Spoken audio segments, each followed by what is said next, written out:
procurando construir. Bom, como eu vou estar aqui até o final desse encontro, eu queria que vocês tivessem um pouco de paciência comigo, porque hoje nós faremos aqui uma palavra mais introdutória daquilo que eu acredito que será o nosso encargo do compartilhar da palavra em todos os momentos que eu poderei servir os irmãos aqui nesse ofício.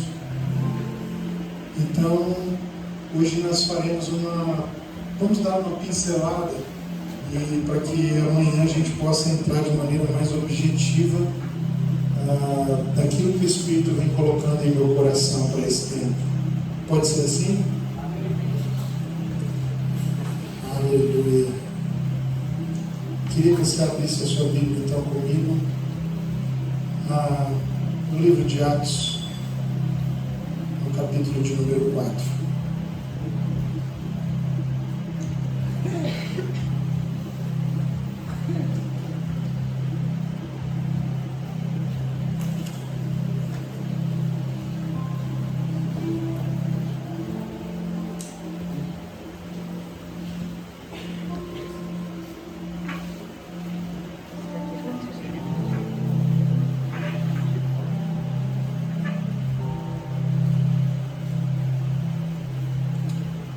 Atos, capítulo 4, nós vamos ler um pequeno trecho.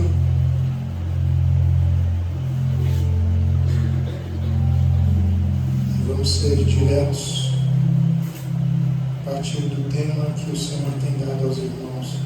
Eu não sei se eu entendi direito, mas esse tema, um só coração, é um tema que é do retiro ou ele é...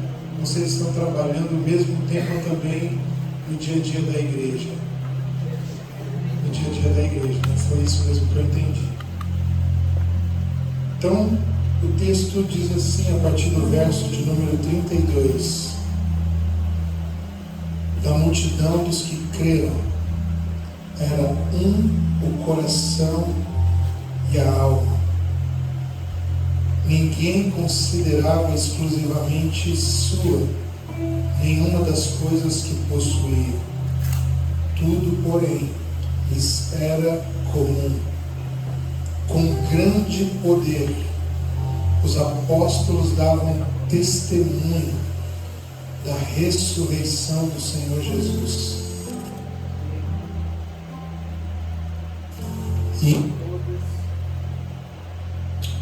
E em todos eles havia abundante graça, pois nenhum necessitado havia entre eles, porquanto que possuíam terras ou casas, vendendo-as, traziam os valores correspondentes e os depositavam aos pés dos apóstolos.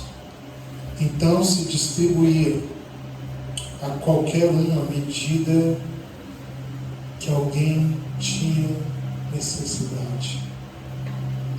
Feche seus olhos, vamos orar. Pai, estamos aqui diante da sua palavra.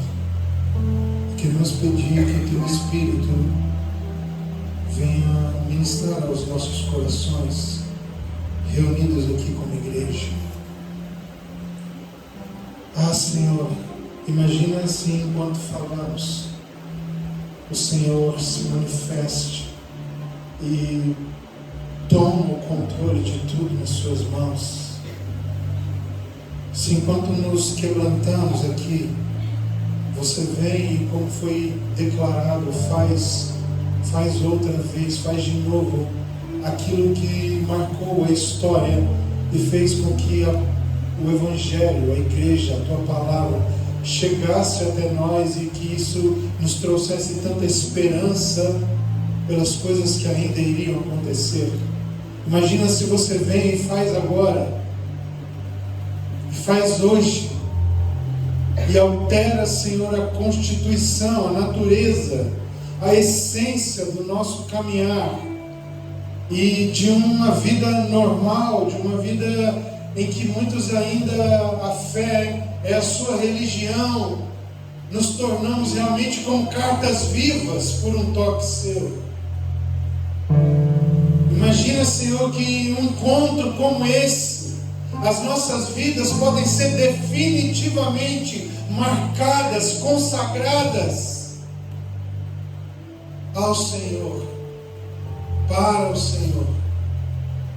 Então, Senhor, que um só coração não seja uma mensagem de apenas empolgação para nós, não seja uma mensagem de saudosismo de uma era de ouro que a igreja viveu no Brasil, de comunhão, que não seja apenas uma expectativa de reavivar, de reativar princípios que foram importantes nas comunidades outrora, mas que seja para nós a resposta de um clamor do Teu próprio Espírito para o nosso andar, para o nosso caminhar em Sua direção. Faz de novo, Senhor, faz outra vez, em nome de Cristo Jesus nós oramos. Amém. Sabe, queridos, esse tema, um só coração, ele é muito oportuno, ele é muito feliz, porque esse tema ele reflete o centro, a essência da espiritualidade neotestamentária. O que seria isso? Seria o coração da vida dos santos que Jesus propôs no Novo Testamento. Então, um só coração é o coração da proposta de Jesus para a sua igreja. Um só coração é o coração do anseio do nosso Senhor para a vida dos filhos de Deus que por meio de Cristo foram feitos, gerados nele mesmo. Então nós não estamos falando aqui do tema de uma conferência, do tema de um retiro. Nós não estamos reunidos aqui nesses dias para meditar no tema de um ano da igreja. Nós estamos aqui, irmãos, para sermos inseridos no âmago da vida que Jesus propôs para a sua igreja de todos os tempos, em todas as estações. Essa não é uma mensagem que entra e sai no cardápio das igrejas. Essa é a mensagem que qualquer outra mensagem precisa ser submissa a ela no que tange a igreja de Jesus. Um só coração é um chamado à nossa existência espiritual. Um só coração não é uma mensagem para nos empolgar. É uma mensagem para nos consumir, para nos gastar e nos deixarmos gastar. E se eu fosse então, de repente, explicar isso de forma ainda muito preliminar, o que seria então esse âmago, esse centro da proposta de Jesus? Um só coração. Isso envolve duas questões essenciais da vida da igreja: comunhão e discipulado. Como eu posso traduzir esse tema, um só coração, de maneira ainda muito simplista, muito preliminar? Do que isso trata? Qual foi essa proposta que você disse então que Jesus fez no centro da sua mensagem, do seu convite para a igreja, no que diz respeito à vida dos santos? Qual é então essa proposta, se nós fôssemos explicá-la? É uma proposta de comunhão e discipulado. Quando falamos sobre um só coração, é impossível que não nos remetamos imediatamente a estas duas coisas, a esses dois pilares da igreja: comunhão e discipulado. Mas de que comunhão, de que discipulado estamos falando? Obviamente, se estamos falando do centro do coração de Jesus para a sua igreja, que é a proposta de termos um só coração nele e isso é uma comunhão e um discipulado. Nós estamos falando de uma comunhão e de um discipulado autênticos, bíblicos, relacionais, e não um método que a igreja pode implantar, e não uma estratégia para fazer a igreja dar certo. Vocês estão aí? Vocês estão me ouvindo bem? Eu sei que já está tarde, alguns de vocês estão cansados, então eu vou tentar ser o mais breve possível, mas eu queria que você, por esses poucos minutos, se concentrasse e desse toda a tua atenção aqui para mim de presente, para que a gente pudesse edificar uns aos outros.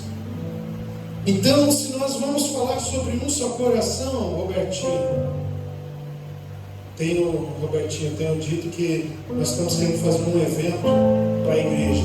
Já teve o Decal, Decente, e agora estou querendo fazer o Deente. Já era. Para o Robertinho, Deente, Robertinho aqui. Brincadeira. Mas, Robertinho, quando a gente vai pensar nisso aqui, isso é muito sério. Parece ser que legal, a gente vai ter um retiro de comunhão. Será que a gente já parou para pensar de fato qual é o custo que a comunhão exige? Se comunhão é uma coisa tão legal, tão bonitinha, por que nós não encontramos, com raras exceções, comunidades no Brasil que de fato estão vivendo em comunhão? Se comunhão é uma mensagem que o Espírito tem trago aos nossos púlpitos, às nossas conferências, e isso está de forma correlata, às vezes não é o tema direto, mas é um tema indireto, e os irmãos estão tratando disso no Ministério da Palavra, porque nós estamos ouvindo falar, porque nós estamos tendo discernimento sobre isso, mas há tão pouco manifestação e encarnação dessa mensagem na vida da igreja. E eu preciso aqui fazer uma consideração inicial, para a gente partir disso.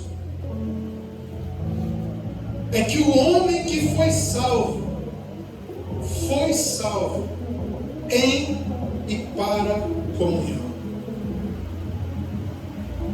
Ninguém foi salvo fora da comunhão. E ninguém que foi salvo que não seja para a comunhão. Porque no aspecto antropológico, salvação é ser livre do individualismo. Ser salvo é encontrar sentido na vida que não começa e termina em mim mesmo. Quando Jesus nos encontra, você deixa de viver como se você fosse o centro. E agora o centro passa a ser a comunhão. Porque em primeiro lugar, a sua vida agora tem significado nele mesmo. Então começa pela comunhão com Deus Pai, que nos foi revelado em Jesus Cristo e que nos é apresentado agora claramente, enquanto caminhamos com Cristo, pela pessoa do Espírito Santo. O Espírito Santo nos revela Jesus, Jesus nos revela o Pai. Aleluia. Mas essa mensagem muitos de nós já entendemos, mas nós só entendemos o lado A, a cara da moeda, ainda não compreendemos a coroa. É que quem foi salvo de si mesmo, para encontrar o sentido da sua vida no outro e não apenas em Cristo. O primeiro sinal do pecado é a separação entre Adão e Eva como dois indivíduos distintos que até então não era possível de se ver. A declaração logo antes da queda, momentos antes da queda, a declaração de Adão para Eva é: ela é osso dos meus ossos, carne da minha carne. Em outras palavras, quando eu vejo ela, eu vejo a mim. Quando olho para ela, eu me encontro. Essa é a declaração de alguém que está salvo. Então eles pecam.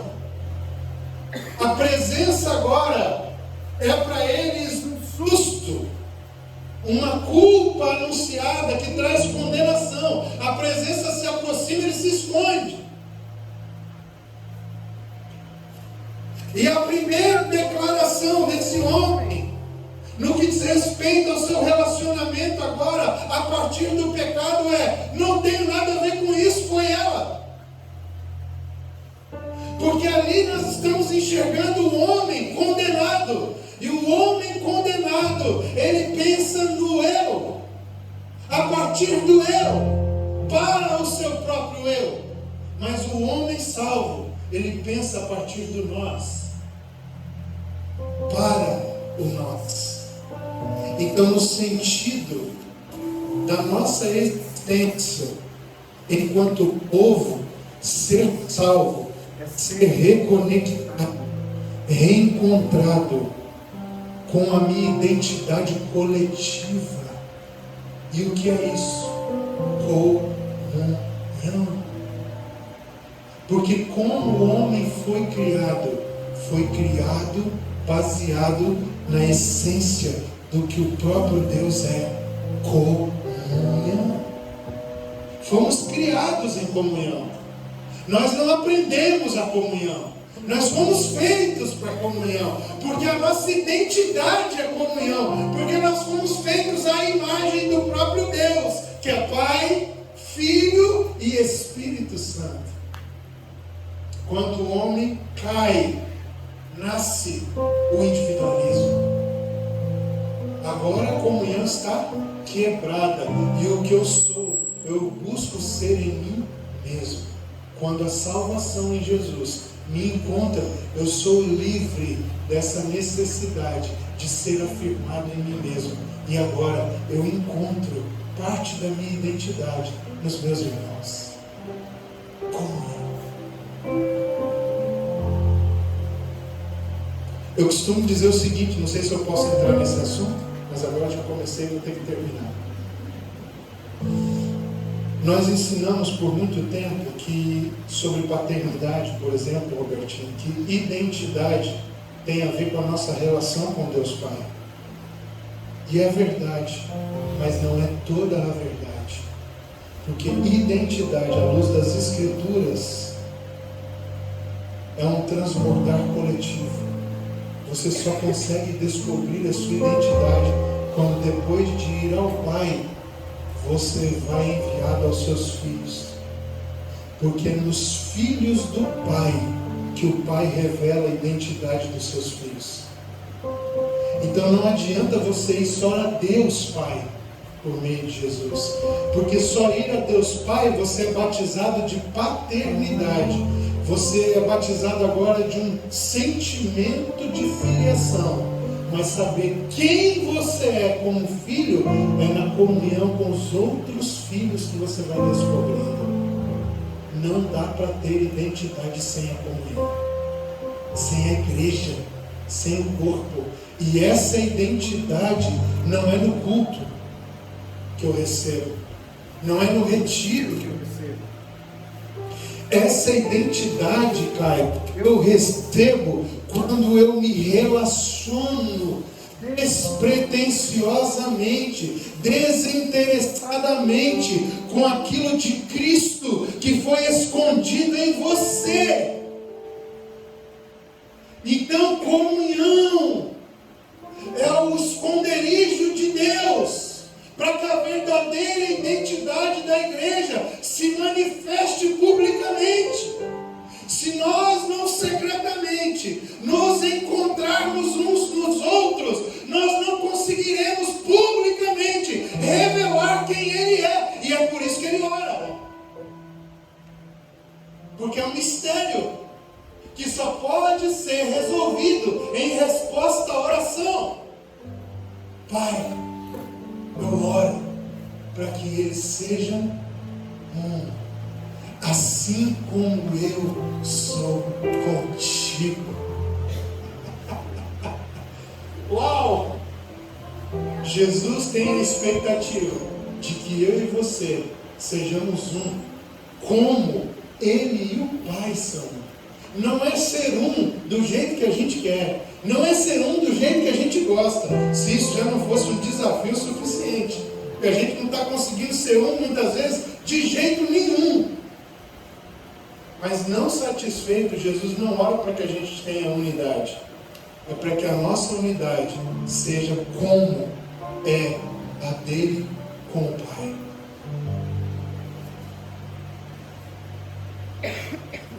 Então, concluindo o meu parênteses, o que é ser salvo no que diz respeito à igreja é deixar de ser um indivíduo para me tornar um homem coletivo.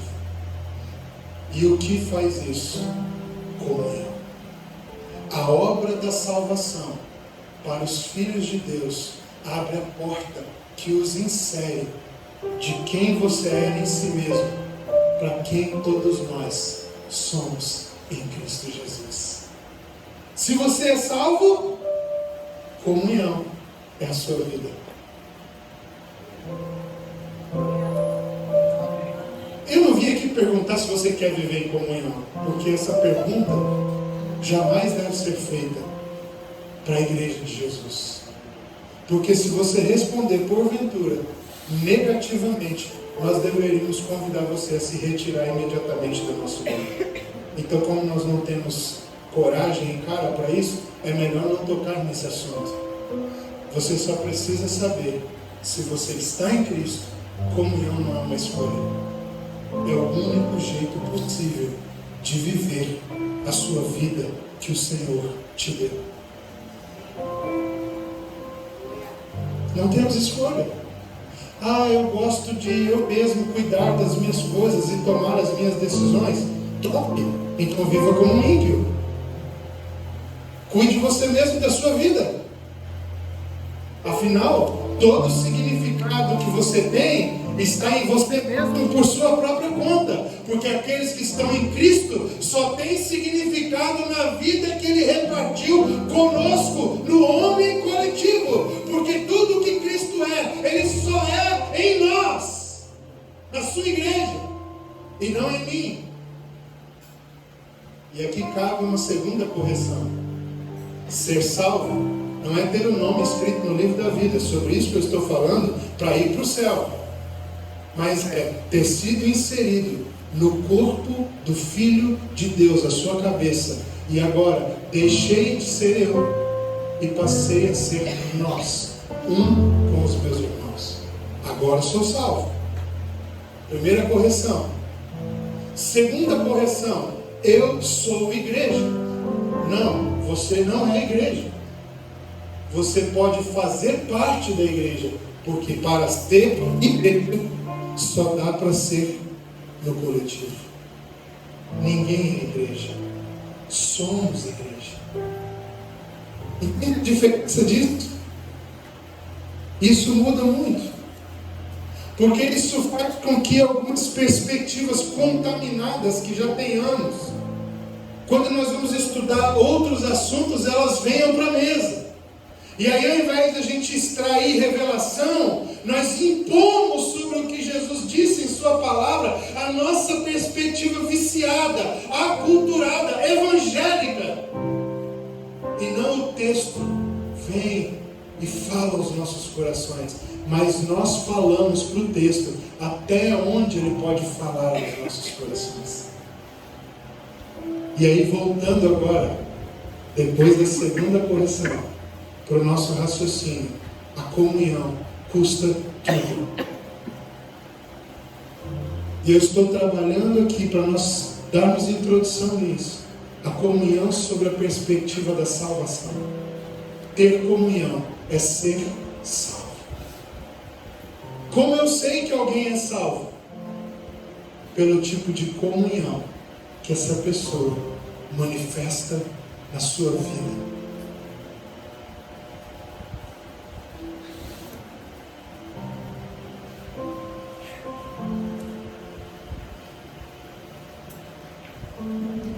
Já apresentamos um problema, porque já disse que se comunhão fosse fácil, porque é tão difícil encontrá-la na vida das comunidades que nós já conhecemos, talvez na sua mesmo. Porque o que a gente tem muito na igreja é ajuntamento, festa, culto, reunião de oração. E, infelizmente, em muitos desses encontros que eu acabei de citar, eles são feitos fora da comunhão. Até reunião de oração é feito na igreja, fora de comunhão. Porque até mesmo a oração, para ela ter poder no nosso encontro, ela precisa ser feita em concordância. Comunhão. Até para orar, Deus exige comunhão, cara. E às vezes a gente ora a mesma coisa, num ambiente, reunidos assim, nós até repetimos as palavras. O irmão está orando alguma coisa e a gente diz, mas é aqui. Aqui não é. Essa oração não está sendo feita em comunhão. Vocês estão aí? Então a comunhão, ela é um sustentáculo, ela é uma base fundamental da vida da igreja de Jesus em vários aspectos.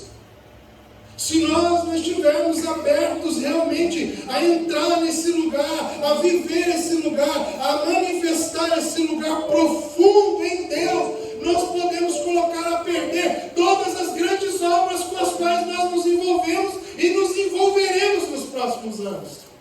Porque tudo que agrada a Deus é fruto de um lugar de comunhão. Lá na nossa comunidade nós temos uma prática, e talvez eu fale sobre isso amanhã. Uma igreja genuinamente bíblica, ela tem algumas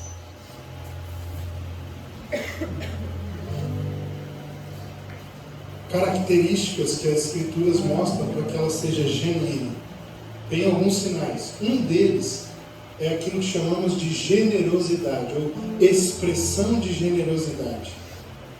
Numa igreja que tem comunhão, os irmãos expressam sua generosidade, por exemplo, através do dízimo. Entregamos o dízimo. E aí oramos a Deus fazendo prova dele. Porque agora fomos fiéis. Temos o direito de encurralar Deus contra a parede. Aí tem um outro tipo de entendimento e fidelidade. Não, eu quero ir além. Eu quero, além de entregar o meu dízimo, eu quero expressar a minha generosidade indo além. Eu quero ofertar, eu quero abençoar, eu quero receber direção de Deus para poder semear.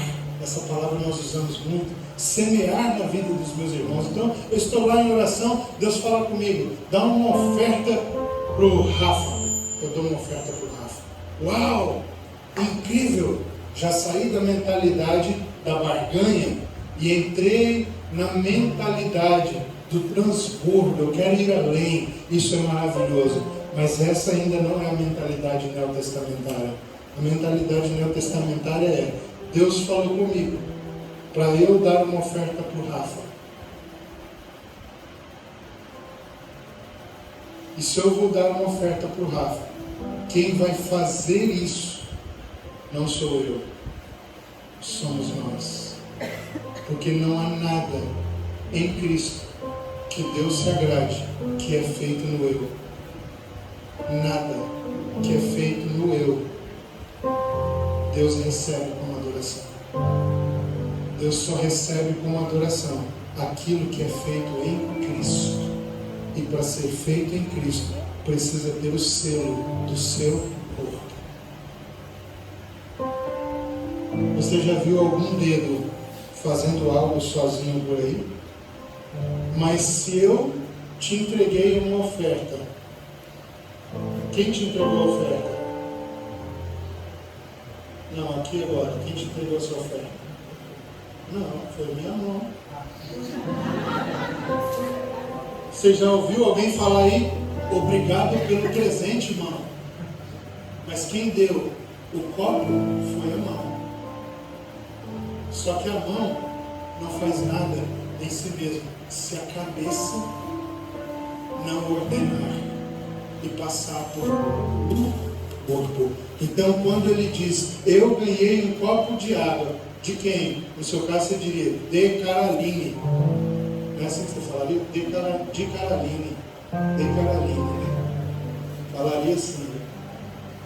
Entende? Mas quem estendeu o copo d'água a ele foi a mão. Nós ainda estamos nessa mentalidade. Deus falou comigo, pastor, que é para dar uma oferta para Robertinho, que ele vai viajar. Robertinho, essa é minha oferta. Não. Se vocês querem compreender a verdadeira essência da igreja, eu sujeito a minha oferta ao corpo de Cristo. Você acha que é o Espírito que está falando comigo para dar uma oferta para o Robertinho? É.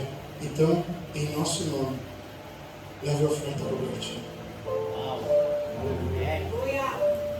Você entende uma diferença?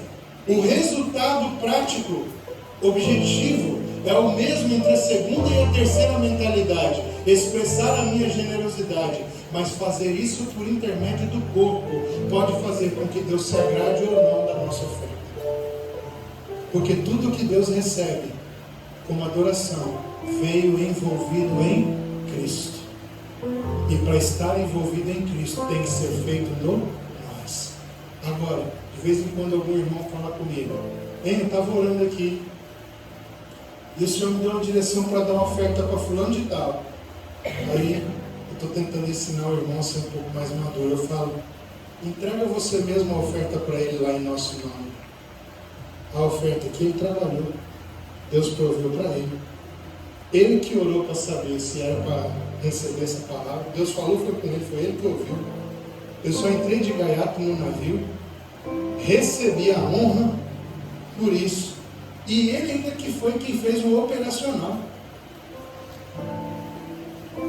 Porque em Cristo eu descobri que todos os tesouros que eu tenho, eu recebi no coletivo. Então, quando eu vou dá-los ao Senhor, eu não posso ter a arrogância e a pretensão de achar que agora que eu vou efetuar o propósito para o qual eu recebi aquela provisão, que é abençoar o meu irmão, que é compartilhar com o meu irmão, eu estou fazendo isso em meu próprio nome. A única disposição do reino de Deus que tira você da infantilidade e te coloca no caminho de peregrinação que só os maduros estão dispostos a trilhar, é a comunhão verdadeira. Porque a comunhão verdadeira te dá a identidade, mas te tira o protagonismo.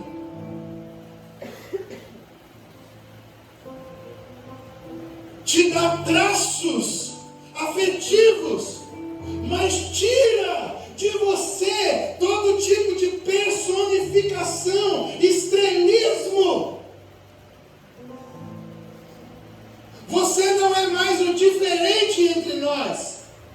Você se torna o comum, mas no Evangelho, o mais poderoso é o ordinário, é o que é comum, é o que é arroz com feijão, é o que é dia a dia, irmãos. No Evangelho, poderoso não é o que é excepcional, porque ele usa as coisas loucas deste mundo para confundir as sábias. Ele escolheu as fracas no lugar das fortes. Uou! Nós estamos na igreja querendo ter um ministério diferente dos nossos irmãos, querendo ter protagonismo, é customização espiritual. Nós queremos tunar o púlpito da igreja, com as nossas fumaças, as nossas luzes, o nosso jeito de se vestir, a nossa linguagem, o nosso jeito de se falar. Mas no reino de Deus, poderoso é o que é comum. É Deus usando gente comum, fraca, insignificante, improvável, para mostrar que glorioso é o que Ele faz, é quem Ele é. E a comunhão é o carimbo de Deus que vai garantir sobre sobre nós que nós seremos pessoas comuns, usadas de maneira extraordinária, sobrenatural.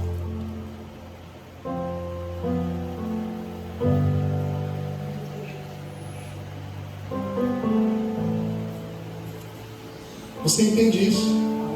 A comunhão é uma segurança, é um seguro de Deus, que vai repousar sobre nós, garantindo que se você não só decide, porque isso está para além das nossas decisões, é uma essência de vida do salvo, mas se você, ao entender isso, escolhe entrar pela porta da comunhão intencionalmente, você está entrando, na verdade, numa trilha de peregrinação apertadíssima, cheia de espinhos, mas que dá uma garantia que lá no final, quando você sair, seja lá onde que você vai sair, você estará muito mais parecido com Cristo do que você está agora, do que você está hoje.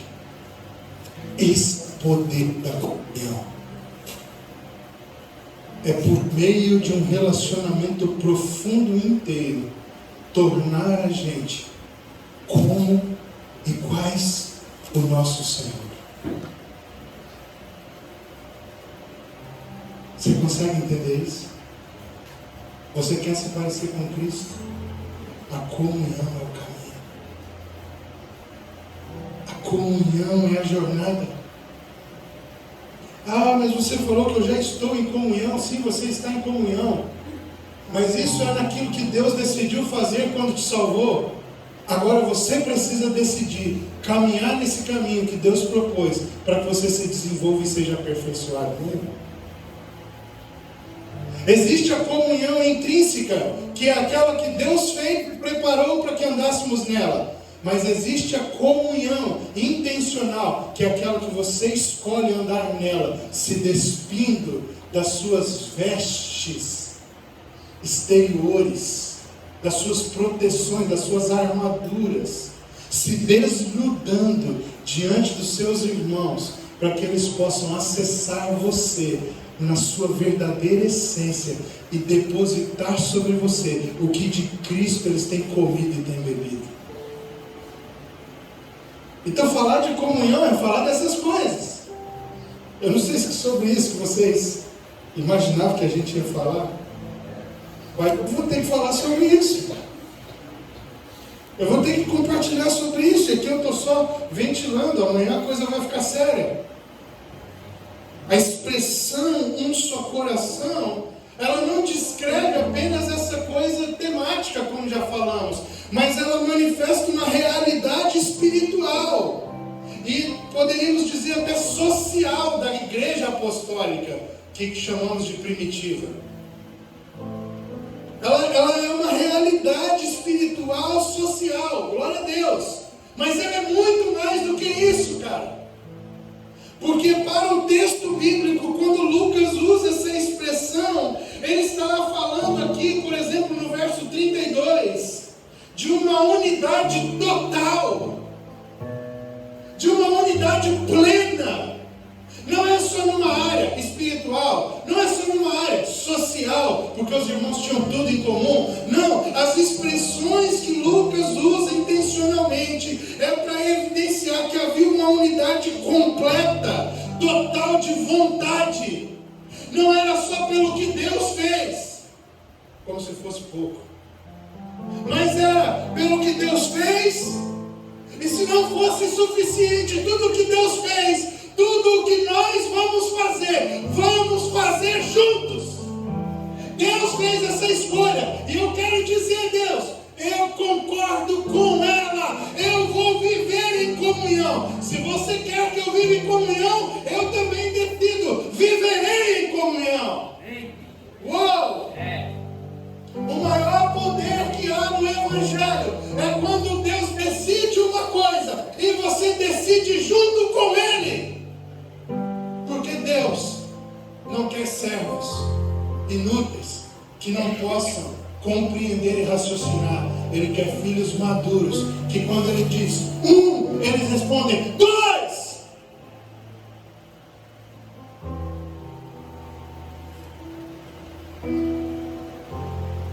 porque eles se tornaram parecidos com Ele, eles compreendem agora sua mente e seu coração. E porque eles compreendem sua mente e seu coração, quando o Senhor fala, eles respondem, porque eles estão ligados ao seu propósito. Eles discerniram pelo seu Espírito a direção e a sua vontade e aquilo que Ele está fazendo em cada estação. Então Deus não quer pessoas que são como escravas, sem vontade. Não, Ele quer que você seja um escravo voluntariamente, não é por obrigação. Deus é poderoso e como Ele salvou a minha vida, agora eu sou obrigado a fazer, mesmo que eu não seja, eu escolho fazer. Essa é a mentalidade que o Senhor está tentando desenvolver em nós. Por isso, o maior poder que há nas Escrituras é quando homens e mulheres de Deus entendem o que Deus falou, e eles não só entendem, eles concordam. Você está querendo talvez pensar, nossa, mas você está dando muito poder ao homem. Não, eu não estou dando poder ao homem, é que o Senhor criou o homem para a comunhão, e a comunhão ela exige troca, mutualidade. Ele nos amou primeiro, para que nós o amássemos logo depois. Mas Ele nos amou sem esperar nada em troca. Mas eu escolho amar Ele logo em seguida.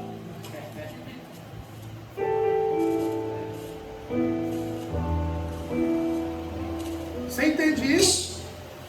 Ele não me perdoou, exigindo de mim perfeição. E mesmo sabendo que se eu pecar, e não é eu que estou dizendo isso, é a Bíblia que diz, eu tenho um advogado, eu escolho fugir do pecado e viver em santidade. Uou!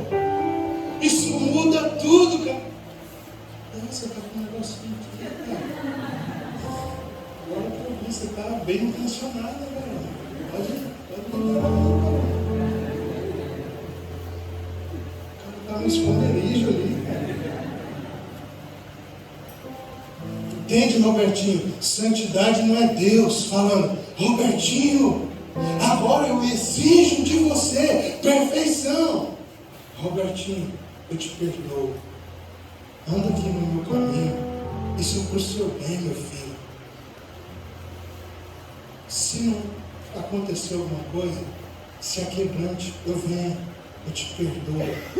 Aí você fala, Senhor, obrigado por essa oferta, mas eu escolho ser santo, eu quero ser santo. Ah, Senhor, eu quero agradar seu coração. É aqui o caminho, é aqui que eu vou andar. Irmão, nem sempre eu vou conseguir. Paulo diz, eu sei que eu tenho que fazer, mas isso que eu sei que eu tenho que fazer, eu não faço. Até Paulo caiu, irmão. Você entende? No deslize, no tropeço. Mas só que eu tenho certeza, se você perguntasse Paulo, e aí Paulo, hoje você vai pecar? Eu? Rapaz, se aparecer um pecado aqui na minha frente, eu trucido ele todinho. Mas Deus falou que se você pecar, você tem um advogado. Não, rapaz, eu escolho não pecar, porque eu quero agradar o meu Senhor. Andar em santidade para mim não é uma privação, é uma premiação. Porque quando eu sou santo, eu alcanço a ambição da minha vida, que é conhecer e revelar o coração do meu Senhor. Eu não sou santo para que Ele me aceite, mas porque Ele me aceitou na condição que eu estava. Eu quero ser santo para a sua glória. Comunhão! O maior poder que há na Escritura é quando, depois de compreender a vontade de Deus, pela sua escolha, a vontade de Deus passa a ser a sua vontade. Porque é sinal de que você alcançou a maturidade que o Senhor quer que seus filhos tenham.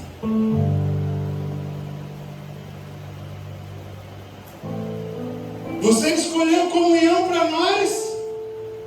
Sim, meus filhos, eu escolhi para que vocês vivam em comunhão. Eu também escolhi. Eu quero viver em comunhão. Eu vou viver em comunhão com os meus irmãos. É aqui que está o poder, é isso que vai destravando a gente no reino, é isso que vai fazendo a gente a ter algum lugar de cooperação no coração do nosso Senhor. É porque Ele olha para você e fala: não está mais obedecendo contrariado, não está obedecendo raivoso. Irmãos, eu tenho um filho pequeno. Toda vez que ele me obedece com raiva, eu fico mais triste do que feliz. Porque não é sobre ele fazer o que eu quero, é sobre ele se tornar quem eu acho que ele deve ser. Não é o fazer o que eu falo, é compreender o coração que eu estou tentando entregar para ele. E quando você obedece a Deus, contrariado, porque você sabe na consciência que Deus sempre está certo, você está fazendo o que Deus quer, desagradando o seu coração. Deus quer você por inteiro, e não apenas as suas atitudes externas. Ele diz: tenha um relacionamento santo. Você fala: eu vou até ter, mas eu sou totalmente contra isso. Eu acho isso errado. Na minha cabeça mesmo, mas é que eu sei que senão eu vou para o inferno. Eu sei que senão vai vir maldição sobre a minha vida depois que eu casar. Não é essa mentalidade que Deus quer. Você já está amaldiçoado se você pensa assim. Agora, se você pensa: eu quero consagrar a minha vida ao meu Senhor porque eu o amo, e porque eu o amo, eu recebo as suas palavras como instruções doces para mim, ainda que no estômago elas fiquem amargas, porque elas custam muitas vezes a minha humanidade, os meus desejos, os meus sentimentos que estão arraigados em mim, na nossa pequenez como ser humano. Mas sabendo o coração do meu Senhor, eu quero viver para fazer a sua vontade. Isso muda tudo, irmãos. Isso muda tudo. Existem tantos textos da Bíblia que eu poderia citar para que você tivesse clareza, mas a oração do publicano: 2 homens chegam no templo, um batendo no peito. Eu oro tantas vezes por dia, eu entrego dízimo, eu sou santo, ninguém é santo como eu não sou como esse pobre pecador. E está lá um pecador do lado, dizendo: Senhor, eu não posso nem levantar minha cabeça aqui na sua direção, eu não sou digno. Quando você julga por fora, talvez aquele homem religioso, ele fazia as coisas que Deus mandava, mas ele não tinha o coração que Deus esperava desenvolver nele quando ele dá uma instrução. Mas enquanto isso, aquele publicano não fazia nada que Deus queria.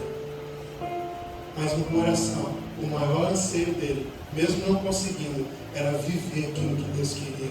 Então ele chega diante de Deus humilde, quebrado, para dizer: Senhor, eu concordo, mas eu não sou essa pessoa.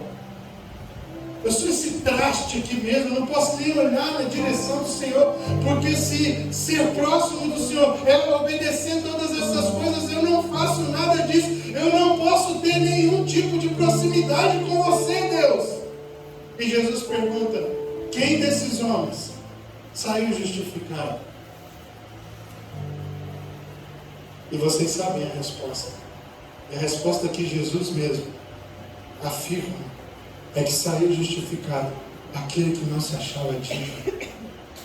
Porque não é sobre o que eu faço por fora, é sobre se eu recebo as suas palavras e elas encontram espaço do meu lado de dentro.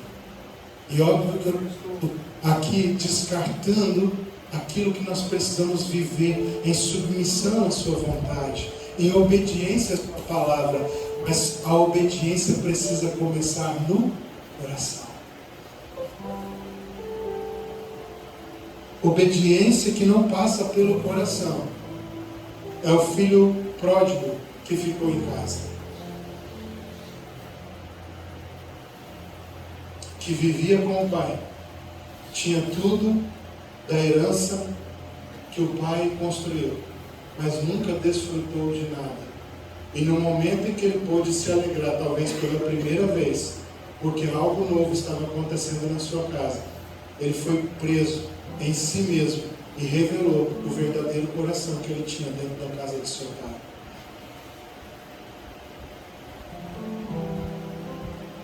Nos trata de quem é melhor, quem é pior, quem se arrisca, vai e se suja no mundo, ou quem fica em casa contrariado apenas numa religião fria e formal. Mas o fato é que, se alguém se arrependeu e houve um reencontro de paternidade, um alinhamento de coração, seja o religioso ou o mais sujo, todos deveriam se alegrar e celebrar. Não importa por que e nem quem, todos deveriam celebrar. Mas quando você só segue os ritos de fora, a celebração não tem espaço no seu coração, porque você não sabe o que é viver em comunhão.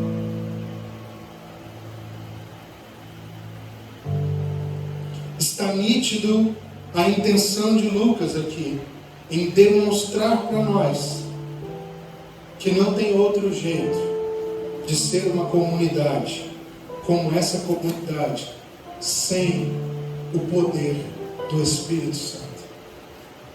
O que Lucas está emendando aqui? Esse texto começa, esse testemunho começa lá em Atos capítulo 2, quem se lembra? Capítulo 2, verso 42. O Espírito cai sobre a igreja, Pedro prega, pessoas se convertem, e aí Lucas dá o primeiro testemunho sobre como aqueles irmãos viviam. Então Atos 2, 42 é o início dessa história. Aqui, no capítulo 4, nós estamos diante da mesma igreja. Lucas está reforçando como era o testemunho daquela igreja. Então você precisa ler o capítulo 4 de Atos, começando no capítulo 2, verso 1. Estavam todos reunidos no mesmo lugar, eles tinham tudo em comum, todos perseveravam em oração. Quando de repente se ouviu do céu um som como de um vento, e viram línguas repartidas como que de fogo, pousando sobre a cabeça de cada um deles, e todos começaram a falar em outras línguas, e aqueles que os ouviam falar em sua própria língua materna sobre as grandezas de Deus. É aqui o centro de potência de Atos capítulo 4. Como é possível esse tipo de gente existir? Porque o Espírito Santo foi derramado e os encheu de poder. Então, cara, não dá para ter um só coração se a gente não for cheio do poder do Espírito. Porque isso aqui não é algo que o homem consegue fazer. Robertinho, como eu vou ter comunhão com você? Na carne. Como é que a gente vai se entender, cara, na carne? Se você me para numa lanchonete, no final de uma conferência, com a minha esposa, meus amigos, e no meio da lanchonete você me fica 2 horas me contando uma história. O lanche esfria, a Coca-Cola esquenta, vão todos embora. Como é possível ter comunhão e se alegrar? Se não, porque fomos gerados pelo poder do Espírito. Em contrapartida, como poderíamos não ter comunhão se nós nascemos do Espírito e do poder do seu Espírito? Como a gente não teria comunhão? Me assusta as pessoas terem dificuldade de entender como é a nossa comunhão. Porque quem foi cheio do poder do Espírito não tem outro jeito mais de viver. Então, se nós queremos viver um só coração, que o texto propõe, que os irmãos estão discernindo, nós vamos precisar de uma coisinha: sermos cheios do poder do Espírito, porque comunhão é algo natural para os salvos que andam no poder do Espírito. É natural para quem é sobrenatural. Porque se você tentar fazer comunhão na carne, vai dar ruim. Você vai ter uma igreja amargurada, cheia de julgos religiosos, cheia de comparações, cheia de disputas. O que aconteceu no passado, por exemplo, em muitas comunidades e igrejas que trabalharam em células? O que você tinha? Uma comunhão no propósito, se diziam. Qual é a comunhão do propósito? Em fazer discípulos, ganhar pessoas, que é o significado nesse contexto de fazer discípulos. Aumentar o número de pessoas que congregam na nossa igreja. No final é isso. Então essa era a nossa comunhão. Só que no final, essa era a nossa disputa. Essa era a nossa vaidade. Esse era o nosso poder.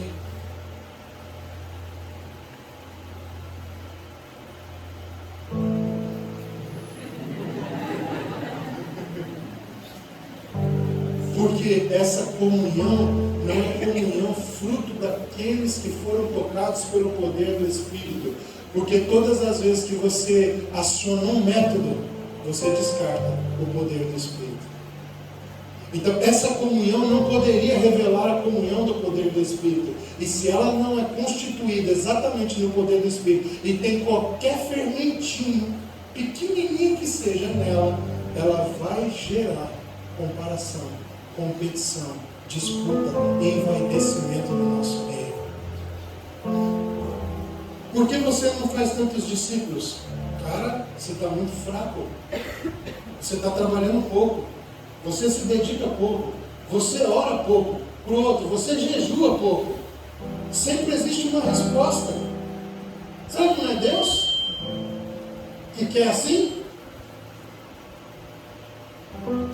Será que não é o seu chamado que não tem essa medida de graça? Será que não passa pela nossa cabeça que o corpo de Cristo não é feito de vara de pescar? E que o poder do Espírito é o que nos faz sermos um, para que Cristo seja conhecido sem esforço humano por aqueles que ainda estão em trevas? Com esforço humano não é necessário o poder do Espírito, mas aí nós revelamos o Cristo da carne. E Paulo diz: a ninguém conheçais mais segundo a carne. E ele começa esse texto dizendo: nem mesmo a Jesus conheçais segundo a carne.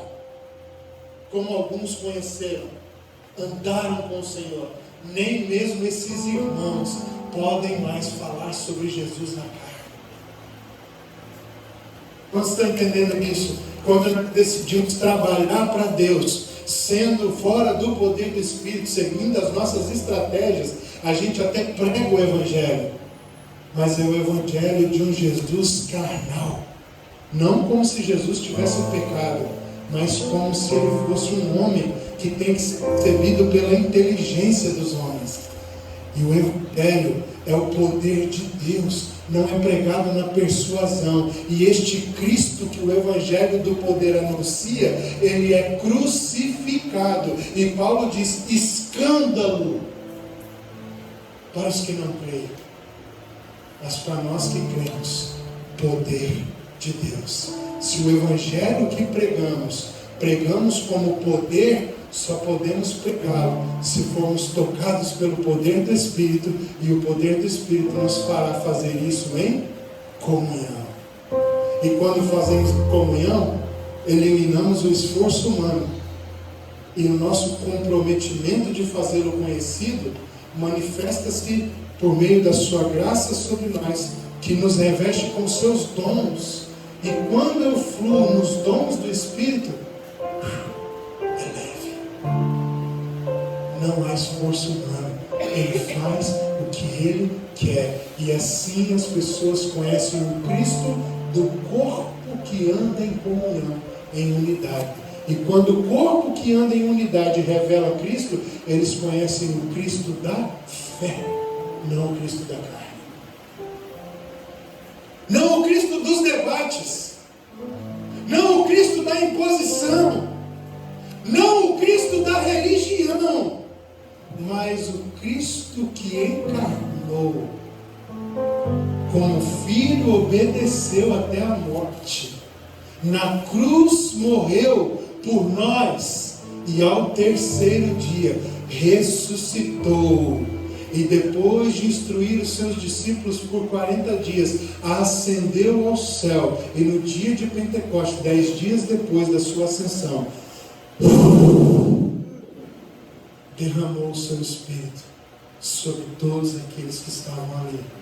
E a partir deles, o Evangelho se espalhou como poder, porque eles foram feitos um. E como é que eu sei disso? É por aqui que nós estamos começando. Atos 2, Atos 4, é para dizer, olha aí, irmãos, como é que o Evangelho do Cristo da fé se espalha por todo mundo. É por meio de uma igreja que se tornou a resposta, a mensagem que Cristo pregou. E como foi que um grupo de pessoas se tornou uma mensagem? Porque eles em Cristo, na salvação, deixaram de ser eu e passaram a se tornar o homem coletivo. A mensagem que Cristo pregou, a igreja cheia do Espírito, se tornou. E se nós queremos continuar sendo a mensagem, comunhão não pode ser só nossa obediência, precisa se tornar a nossa escolha. Deus, você nos fez para comunhão? Eu concordo. Eu acho muito bom isso, e por causa disso eu vou viver a comunhão.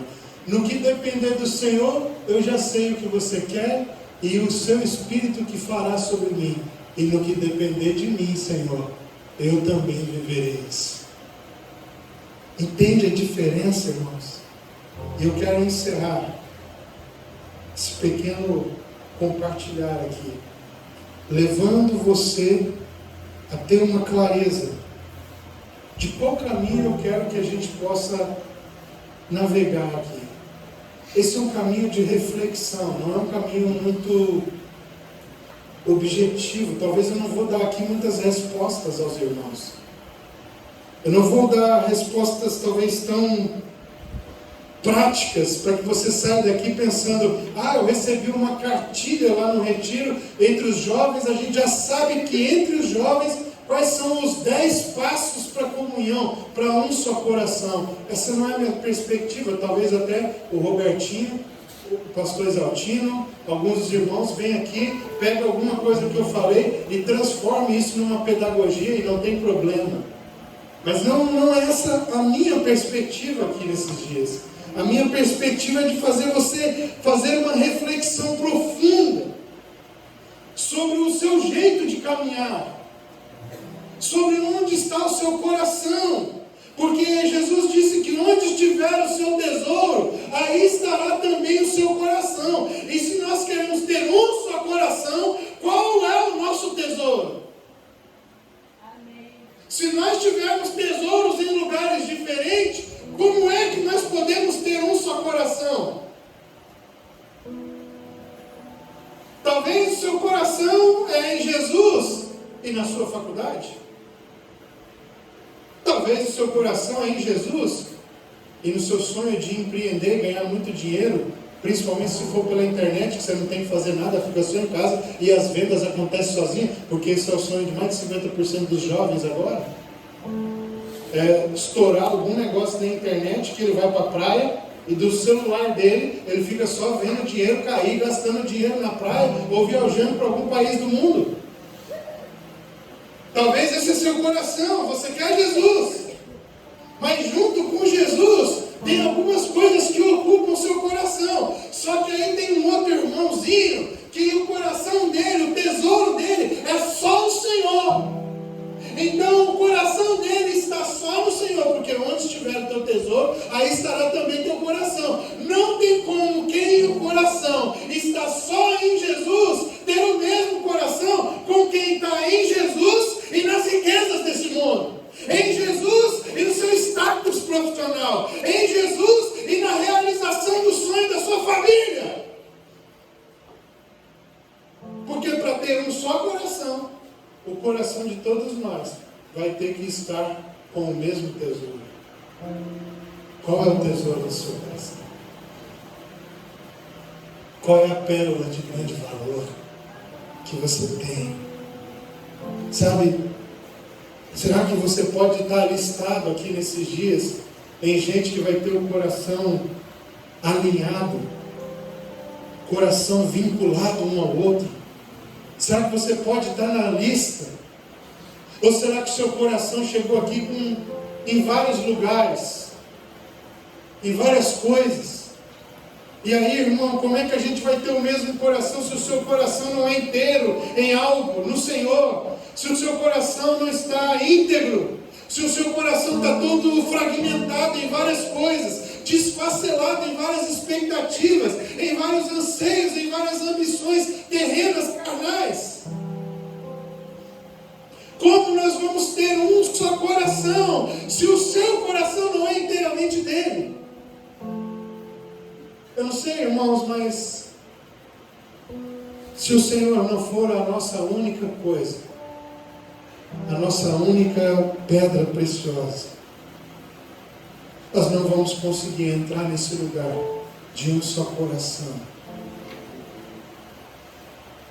E eu sei que é difícil isso, mas nesse primeiro momento nosso, eu acho que nós precisamos revisar o nosso coração.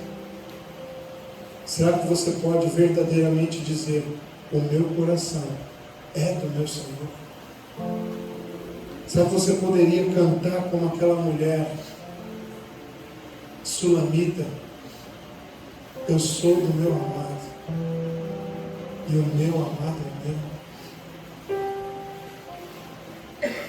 Será que o seu coração hoje, se fosse sondado, se fosse passado num raio-x espiritual,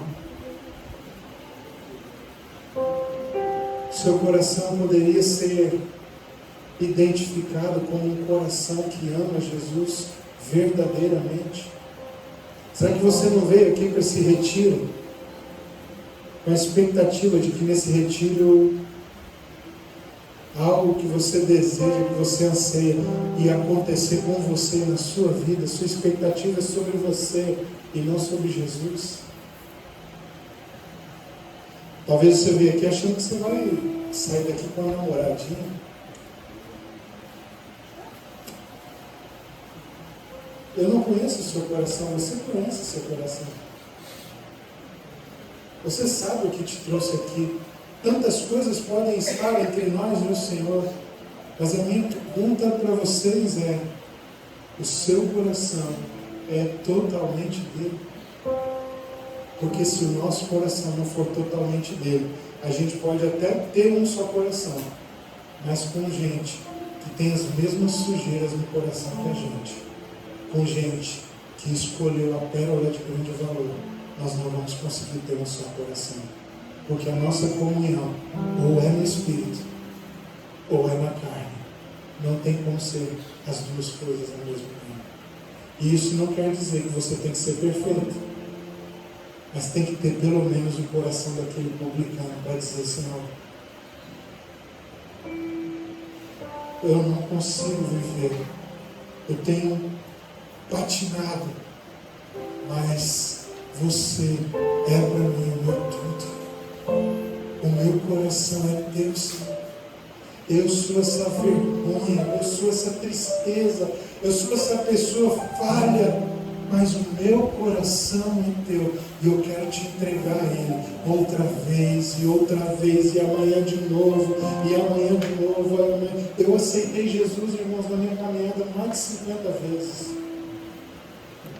Como a gente falava, né? Aceitei Jesus. Todo culto que o pastor fazia um apelo, eu ia lá na frente. Chegou um dia que o pastor me chamou no gabinete, pastor Valtinho. Me deu uma dura correção. Ele falou: você não é crente não? Eu falei: sou, pastor. Mas todo culto que eu faço um apelo, você vai lá na frente. Tem dia que não vai ninguém, mas você vai. O que eu falo para os irmãos, cara? Eu falei: sei lá, isso é problema seu, velho.